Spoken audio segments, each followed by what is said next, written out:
Magandang araw po sa inyong lahat. Ngayon ay araw ng linggo. Teka, ayusin natin ang video natin. Ayan.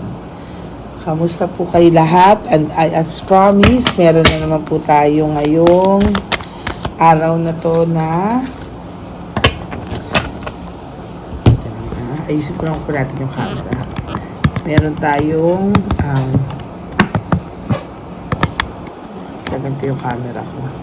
Mensahe sa araw na ito ng linggo, no? Linggo na pala po ngayon, okay? So, pipili po tayo. Balasahin ko muna po. Pagpasensyahan nyo na po yung camera natin at medyo magulo po talaga. Ginagawa ko lang po ng paraan makapag-free reading sa inyo. Ayan. Okay, game po. Pili po tayo ng 10. 1,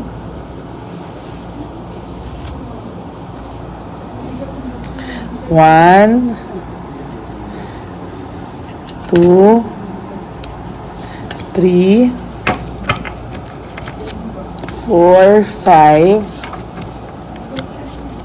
6, 7, 8, 9, and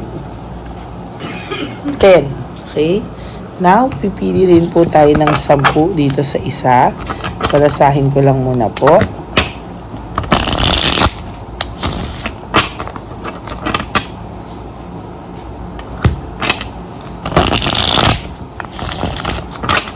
Ayan, balasahin natin.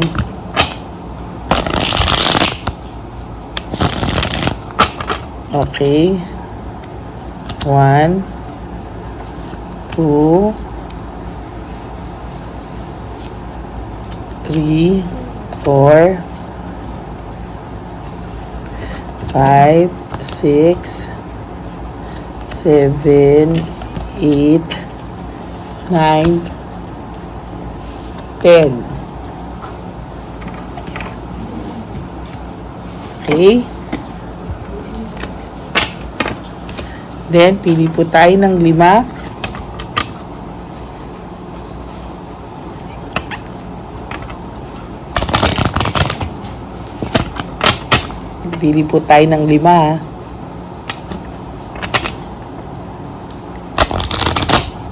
Yan.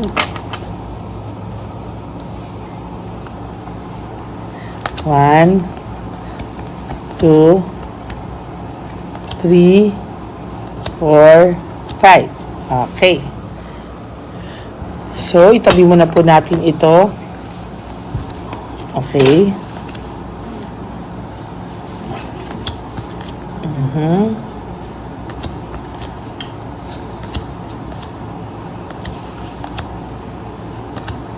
Yan.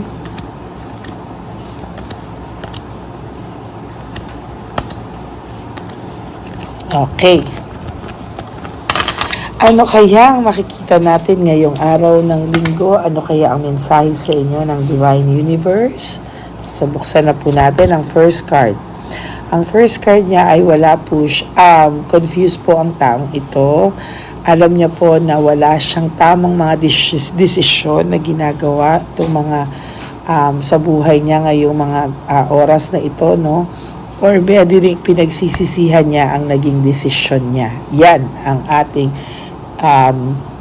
title for this day, no? Tamo, ang lakas kasi araw ng linggo, no? Isang card pa lang, alam ko na kaagad kung ano ang title. Pinagsisisihan niya ang kanyang naging desisyon. Gusto niya pong mabago, no? Mabago. Ito, gusto niya magkaroon ng end of cycle, no? Kasi tinuklaw po siya ng sarili niyang desisyon, no?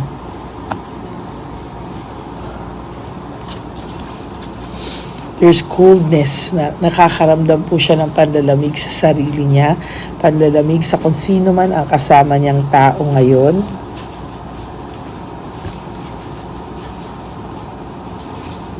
May frustration pong nararamdaman ang taong ito. May group conflict po.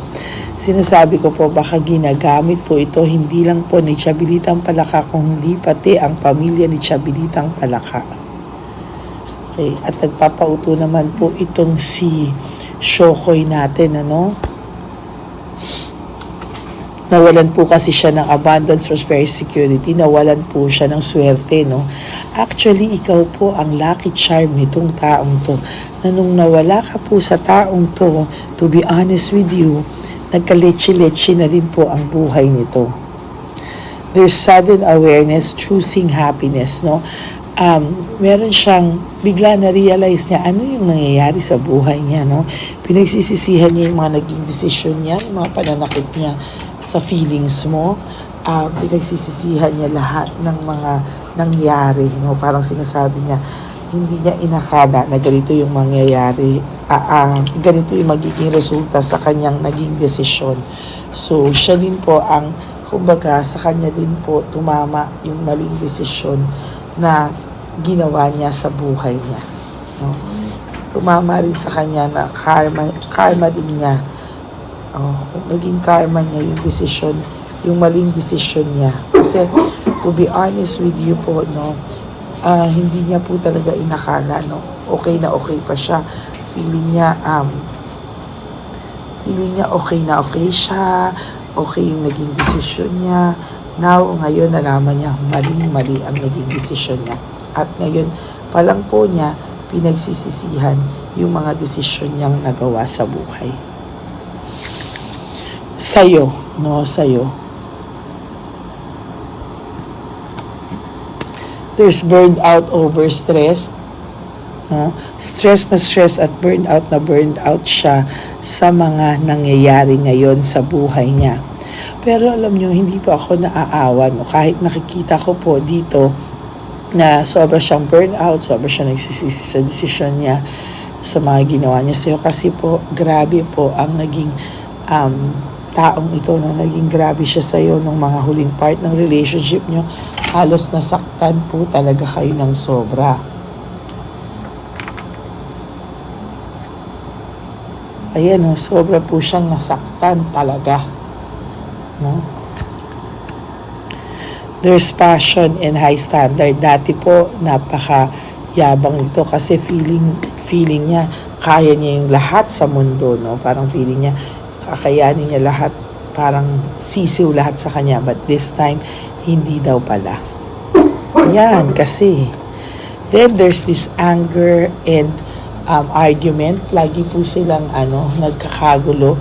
Lagi po silang nag-aaway. Magulo po ang buhay nito, no? Bukod sa lagi silang nag-aaway ni Chabelita, ay nagagalit din po siya sa sarili niya sa mga naging desisyon niya sa buhay. Yan, no? Kasi naman ngayon galit siya. Oh? Galit talaga siya ngayon sa kanyang sarili, no? Pati sarili niya, inaaway niya na baliw na to. Ayan. Connect. Ikaw, lahat ng ginagawa mo ngayon ay binibless ni universe. Baby, hindi mo pa nararamdaman sa ngayon. Pero sa totoo lang, lahat ay nararamdaman ko, lahat umu-okay sa'yo, no? Lahat lahat talagang, lahat po ay parang binibless ka pero hindi mo pa nararamdaman kasi some of you po nakatutok pa din po dun sa pain, no? Sa pain na sa pain na nararamdaman dun sa sakit.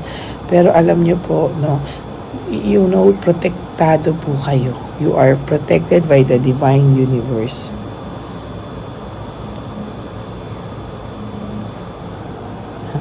So, hanggang ngayon po, no, na nasasaktan kayo o sa iba nakamove on na pero pag naaalala nyo yung hurt nandun, I have to tell you na you are protected by the divine universe, no? Protektado po kayo.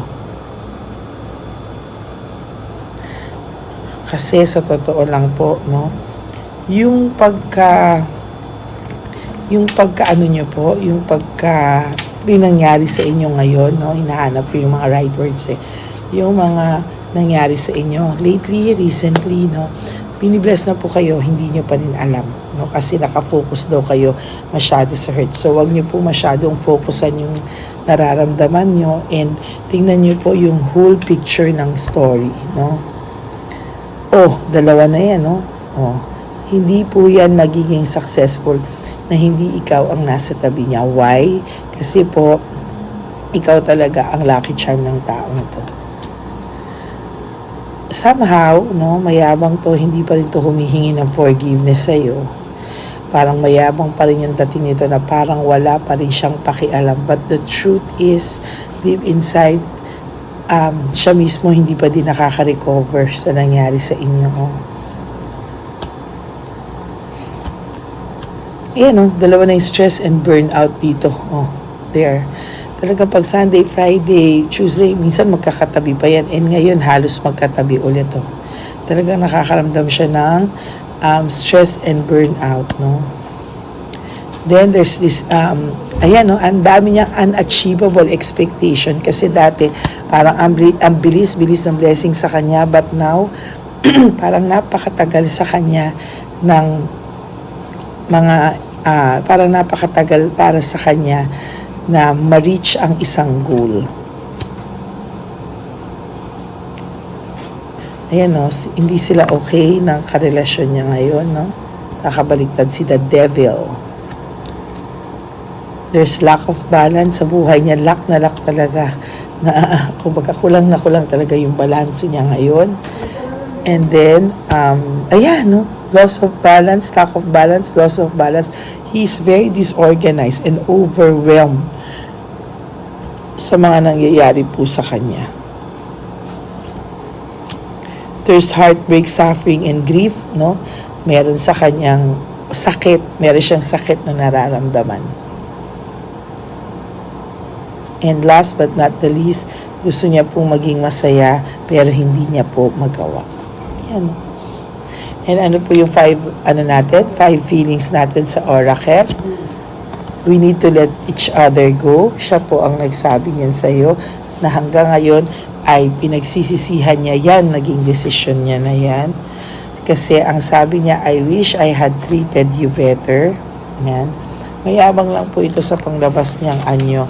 Pero sa totoo lang po, hindi niya po kakayanin din na wala ka, to tell you honestly, no? I want to tell you how I feel. Gustong-gusto po niyang sabihin sa'yo. Yung gusto niyang, yung nararamdaman niya na hindi yung sa panglabas na anyo niya na kayabangan. No? Gusto niya pong sabihin sa'yo kung ano talaga yung pakiramdam niya. Kasi ayan, no, I hide who I really am from you. Hinide niya po talaga yung sarili niyang yung lahat ng katotohanan, kung ano man yung nararamdaman niya, nasasaktan siya, pinagsisisihan niya, hinide niya yun, pinagtatakpan niya yun, hindi niya yun pinamumukha sa'yo na nasasaktan siya, sa totoo lang. And last but not the least, we will be together again. See, I told you, umaasa pa tong taong to na magbabalikan kayo, no? Pero it's really up to you. Kung ako ang papipiliin nyo, ay pahirapan niyo talaga to kasi napakasaklap ng ginawa niya, no? Hindi naman pwedeng ganun-ganun lang yun. Ano siya, hilo. Yan, that's it for your situation 1. Sige, gawin natin situation 1, situation 2, situation 3. This is Sunday, no? So, gawin natin situational. Pinagsisisihan niya po ang naging decision niya, no? So, yan. So, mayabang lang ang taong ito sa panglabas na anyo, no? Akala mo masaya, akala mo successful, but it's all fake and false success. Okay, so iyan po ang first reading for today, ang situation 1. Ito po ay pinagsisisihan niya ang kanyang mga naging desisyon sa inyong dalawa, no? Yan, pinagsisisihan niya, pero wala nagawa na niya So, yun po ay masaklap, no? So, that's it, no? Thank you very much po for watching ngayong araw na to, at sana po ay maging maganda ang inyong linggo. Don't forget to hear Mass and say your thank you. Napakabait po ng Diyos sa inyo. Never po kayong pinabayaan. Kaya, wag niyo po po kayong makakalimot na magpasalamat at talagang hindi po kayo pinapabayaan. Okay? For those of you who wants to have a private reading with me, you can message me at Lady Elena. Nandito po ito sa last part ng video natin, kung saan niyo po ako makokontak. That's my only legit FB account, kung saan niyo po ako pwedeng makita, at makausap, at not makita, kung saan niyo po ako pwedeng makontak at ma-message. Okay? Maraming pong salamat sa inyong lahat, sa Lady Reyna friends, family, and subscribers. Ayan, mahal na mahal ko po kayo from the bottom of my heart. Kaya kahit po nasaan ako, ito pong commitment ko sa inyo ay aking tinutupad. Okay? So, yan po, magkita-kita po tayo ulit mamaya for another video. At sisiguraduhin ko po na makakatatlong video din po ako sa araw na ito para sa inyo. Yan, okay? Maraming salamat po, and I love you all. God bless you. Bye!